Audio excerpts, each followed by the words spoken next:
పిఠాపురంలో పవన్ కళ్యాణ్కు పరోక్షంగా ముద్రగడ మద్దతు. కాపు ఉద్యమ నేత ముద్రగడ పద్మనాభం నిశ్శబ్దంగా వైఎస్ఆర్ కాంగ్రెస్కు మద్దతుగా నిలిచారు. 2019లో జగన్ బాధ్యతలు స్వీకరించి కాపు రిజర్వేషన్లకు సాధన కోసం చేసిన అన్ని ప్రయత్నాలను విరమించుకోవడంతో ఆయన ముసుగు జారిపోయింది.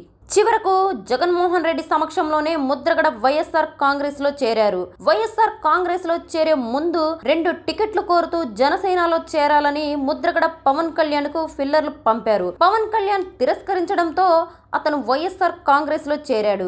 దానికి జగన్ టికెట్ ఇవ్వడానికి నిరాకరించాడు. ముద్రగడకు జగన్ రోజువారీ షెడ్యూల్ ఇచ్చారు. ఆయన కిర్లంపూడి ఇంటిని మీడియా పాయింట్ గా నియమించారు. బ్యాక్ డ్రాప్ లో జగన్ సిద్ధం అంటూ పెద్ద ఫ్లెక్సీ ఉంది. ముద్రగడ ప్రతి రోజు మీడియా పాయింట్ వద్ద అందుబాటులో ఉండాలి. పార్టీ అనుకూల టీవీ నెట్వర్క్లు మరియు జర్నలిస్టులను వైఎస్ఆర్ కాంగ్రెస్ మరియు ఐపీఎస్సి పంపుతాయి.